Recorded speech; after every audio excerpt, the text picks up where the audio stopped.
Hi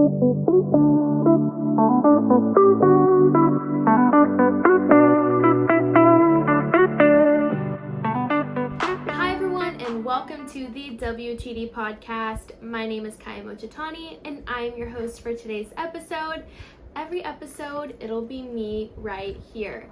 So for today's episode, we are talking all things, wow, that's dope. I just feel like it was time for a new kind of topic, and I just feel like this is a really cool way of thinking and a really cool perspective. Yes. So, what I have to say for today's episode is that there is always a lesson to be learned. And I think that this topic is so amazing and so dope because no matter what, good or bad, happy, sad, positive, negative, there's always a lesson to be learned. And I'm just going to bring to light most of the struggles that many people go through, and then kind of how it can be seen as a good thing and the lesson that we can learn. And then I'm going to talk about an ancient Chinese story and read it to you guys. And I kind of want to hear like your guys' perspective because I think it's super cool. And then next we're going to go through what one of William Shakespeare's famous quote and whatever. I'm kind of nerding out in this episode. I feel kind of cool. But no, I literally just did some research online and I've heard this Chinese ancient story from a while ago and it is so good. I've never forgotten it ever since. So what I mean by there's a lesson to be learned. When you win a championship, for instance, the lesson to be learned is that hard work pays off. When you lose a championship, the lesson that is learned here is that you need to work harder, that you need to practice the fundamentals, something like that. So no matter what, happy, sad, positive, negative, there's always a lesson to be learned. And I'm going to go through examples of some things that people struggle with and share what the lesson that you could be learning is. Ready, set, go. Family trauma. Your family is just so broken and you have a lot of pent-up trauma. Well, the lesson to be learned there is how to be a great mother, how to be a great father, how to show up for your siblings, how to provide at a young age. When you have struggles with eating, the lesson to be learned here is that food isn't the problem and maybe there's something else there. That the lesson to be learned is that, wow, my body does so much for me and I really do need to fuel myself. When you're having a relationship problem, maybe the lesson to be learned is that, okay, I need to do some self-reflecting. Okay, maybe I can communicate better. When you're struggling with anxiety or depression or something mental health, the lesson to be learned here is that I don't have to let this define me and I can get better and there is hope and I will become stronger. Maybe you're having some kind of health problem and maybe the lesson to be learned is, wow, I need to start taking care of my body a lot better and I can teach my kids and my kids' kids on how to treat their body better at a young age so they don't have to feel like the way I do now. Maybe you're dealing with some friend group or friendship problems and the lesson to be learned there is, I deserve better friends. I know how to show up for my friends. So no matter what, these are the negative things that, some people could be going through, but there's always something that you can learn and grow from that situation. And to be completely vulnerable, I'm going through a hard season of my life and I'm battling between this, like, oh my gosh, this stinks so much, but like, oh, but I'm gonna grow from this and I'll become stronger and I can help more people because I'm going through this. And so when I think about those things of, oh, I can help people, oh, I can have a voice, oh, this is potentially a good thing that's happening to me because I can help others and because I can learn. Whoa, it's a different way of looking at it. And now I'm looking at this hard season of my life as not so much of a bad thing, as more of like a test or a game or something of that sort. And so I think it's just the way that we think about things is what makes the situation, good, bad, happy, sad, lesson learned or not kind of thing. And that kind of leads me into this ancient Chinese story that I just think is so amazing, and I just want to share. So I'm going to read it to you. You can look up ancient Chinese story, nothing is good or bad probably, and just find it. But here it is. Ready? One day, while working out in the farms, the farmer's son fell and broke his leg. The villagers came to the farm and said, "Oh my, that's a great misfortune. Your son has broken his leg. Now he can't help you in the fields." The farmer said, "It is neither a fortune nor a misfortune." A day later, the government troops came to the village looking for young men to conscript into the army. They had to leave the boy behind because his leg was broken. Again, the villagers came to the farm and said, "Oh my, that's a great fortune." The farmer replied, "It's neither a fortune nor a misfortune." Then one day, the farmer's only horse jumped the fence and ran away. The villagers came to the farm and said, "What a great misfortune that your horse ran away." The farmer said, "It's neither a fortune nor a misfortune." 2 days later, the horse came back with a dozen wild horses following behind him. The villagers came to him and said, "It's a great fortune that your horse came back with 12 others." The farmer replied, "It's neither a fortune nor a misfortune." You see, the farmer was wise enough to know that everything that was happening had a purpose and meaning behind the simple appearance of the event that had occurred.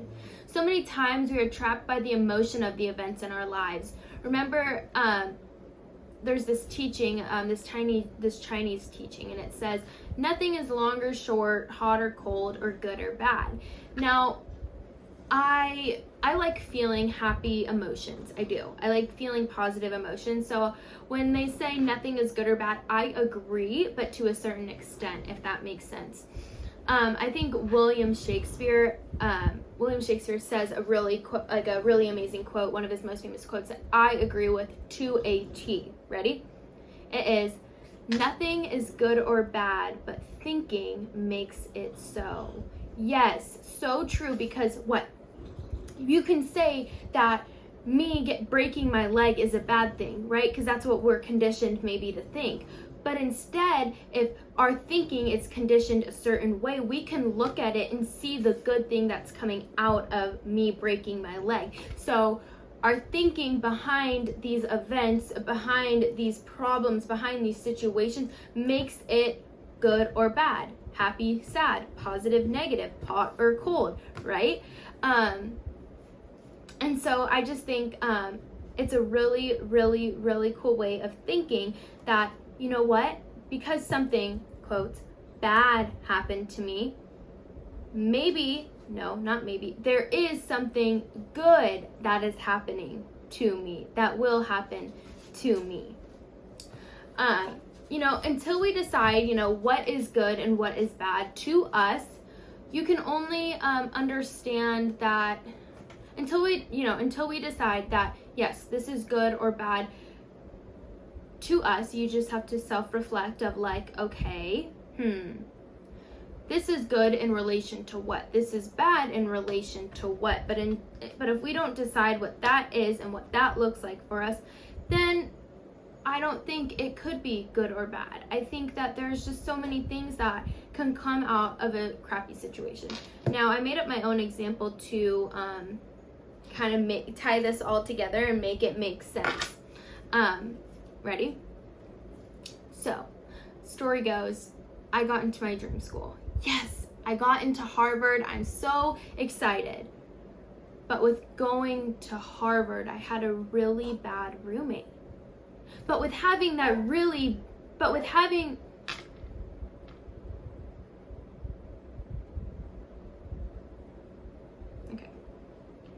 So I made it my own example to kind of just tie it all together for you guys. And the example goes a little bit like this. Yes, I got into my dream school. I got into Harvard. I am so excited. Yes, I'm so excited. This is amazing. This is good. But with going to Harvard, I actually had a really bad roommate who was really terrible to me. But with having that really terrible roommate, I was able to find my voice and stand up for myself. But with being able to stand up for myself and find my voice, I had heard friends not like me and say mean things about me and were not kind to me. But with them not being kind to me, but with them being rude and horrible to me, I was able to find the value of true and close friendship. I was able to find strength in that hard time that I wouldn't have been able to find had I not gone through that. And the story can go on and forever in this like ongoing thing of like, this is what we like to call good, but then there also is this happened, and that's what we like to call bad, but this can happen. And I just think it's a really, really cool way of thinking. And like I said, I don't practice this in my everyday life, but I just think that the theme of this whole episode and what I'm trying to get at is that there's always a lesson to be learned, and that no matter what, good or bad, there's an experience, there's a lesson, there's something waiting for you on the other side of it. And I just feel like that's a really, really, really, really freeing feeling. And so I kind of want to talk about how, yes, Kyia, I get that. It makes sense that there's always a lesson to be learned, but it's really hard when people are just flat out just mean straight to my face. And or just mean going, like when people are just rude and I'm in the thick of it and I'm going through it, I know that I'm gonna learn something, but like I don't really understand in that moment of how to get through it. And I kind of want to share this story because I think that it'll tie this home for you. Okay, ready? I said this on my Instagram story once and it totally resonated with me and gave me just it felt like freedom. It just gave me like this freedom feeling kind of thing. It is that when someone's cursing at you in another language, right? When someone's cursing at you in another language, a language you don't understand, you probably will just freeze and be like, I don't know what you're saying right now, but cool for you. But when they're cursing at you and screaming at you and saying these hurtful jabs at you in the language that you understand, you might feel a different way. What's the difference? They're saying the same things, but one thing you understand and one thing you don't. And that language that we understand in that time of being yelled at, of what we understand, we're giving that one moment, that person's word, the privilege and the power to affect us. And it's our interpretation behind those words. And so if we don't give other people's negative words the power and the privilege to affect us, I think we'll become so much stronger. Let me explain. Okay, so for instance, say Jake is saying something really hurtful to me. And, whatever. He's just saying something flat out just rude. I can sit here and say, wow, that was so mean. How could you say that? I'm so mad at you. Or I could just say, I don't believe that for myself, and I'm not giving your words the power and the privilege to affect me because it's my thinking, because it's my feelings that are making this positive or negative. What? So freeing. When your teacher, when your coach is really getting on you and calling you out in front of everyone and you feel shameful, you feel hurt, but in that moment, you're giving your coach's words, you're giving that negative feeling, that negative moment, power and a privilege to affect you. You don't have to let your teacher affect you. Obviously, we're not going to be flat out rude, and there's people's opinions that we truly do value and love. But when it comes to someone who's just being flat out mean for no reason or just being so hurtful, we don't have to give their words the privilege and the power to affect us, because things that affect me, that's a privilege, right? That's the way I look at it. The things that hurt me and affect me, I'm giving them the power to hurt me, right? I'm giving you the, okay, yes, this hurt my feelings, maybe it's a little bit true kind of thing. And I just feel like this is just such a freeing and just blissful feeling of wow, like I don't have to let these people's words affect me. I don't have to think of a negative time as something negative. Like you have that permission of like, yeah, I don't have to feel like this. I don't have to feel trapped. I don't have to feel so heavy. So here are some questions. I'm going to leave you with this. Here are some questions that I want to leave you with that will hopefully get your brain thinking and an understanding of where you're at. So think about how think about how you feel when someone hurts you. Are you giving their words the privilege to hurt you? And think about what is the lesson that you will learn from this. And if we look at that light of that, this is the lesson, is that this is where I'm supposed to get to. And if we just see that, then we won't see the situation as something so terrible. When there's a hard season of your life, try to look at it from a neutral perspective that, okay, yes, everything happens for a reason and there's always a lesson to be learned, and I'm going through this to learn and to grow. Whose words are you letting affect you? Whose actions are you giving the power to tear you down? These are some questions and some thoughts I want to leave you with and hopefully get your mind turning. But I just feel like this is a really cool perspective of why I said, wow, that's dope. But I hope you guys enjoyed this episode. It's a little confusing, but thank you guys for bearing with me. I know it's a little hard, but I appreciate you guys and staying here with me as I navigate this whole like podcasting thing of like what works and what doesn't, what's annoying, what's successful, what is important for me to talk about, and what's some things that I don't really need to talk about. So I just want to say thank you guys so much from the bottom of my heart, and I really appreciate you. And if I could just help one person with this episode, then I'm complete. Then I'm thankful, because if that one person doesn't matter, then the thousands of people that I dream of helping doesn't matter either. Anyway, I love you guys so much. Thank you for being here. Thank you for sticking with me. And I'm just so grateful, so blessed. This podcast is for the dreamers, the doers, and the go-getters. I love you with my whole heart and more. Have the best day ever.